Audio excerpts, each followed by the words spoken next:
నీటి కథలు కుర్రకారు వ్యాపారం.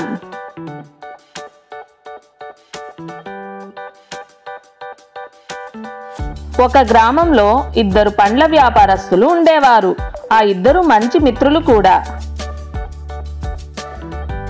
వాళ్ళు తమ పిల్లలకి కూడా తమ పండ్ల వ్యాపారంలో శిక్షణ ఇవ్వాలని అనుకున్నారు.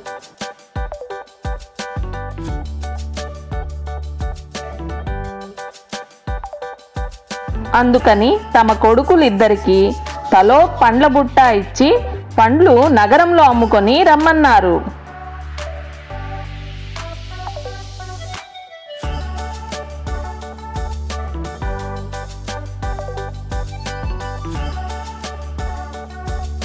మీకు మధ్యలో ఎక్కడన్నా ఆకలి వేస్తే ఏదన్నా కొనుక్కొని తినండి అని చెప్పి ఆ వ్యాపారస్తులు తమ పిల్లలకి చెరో రూపాయి చేతిలో పెట్టారు.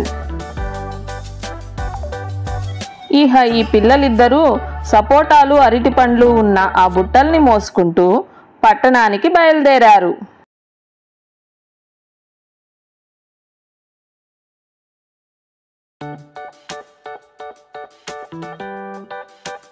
దారిలో వాళ్ళకి బాగా ఆకలి వేసింది.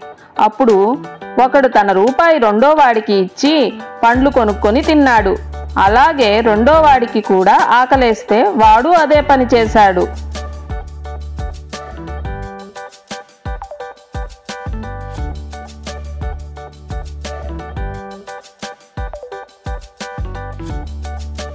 ఇలా ఆ ఇద్దరు తమ దగ్గర ఉన్న రూపాయినే అటూ ఇటూ మార్చుకుంటూ పండ్లు కొనుక్కొని తింటూ సాయంత్రం దాకా గడిపేశారు.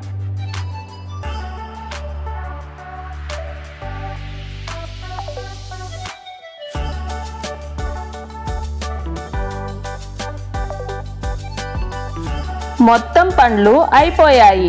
ఖాళీ బుట్టలతో వాళ్ళ నాన్న ఇచ్చిన ఒక్కొక్క రూపాయితో వాళ్ళు ఇళ్లకు తిరిగి వచ్చారు.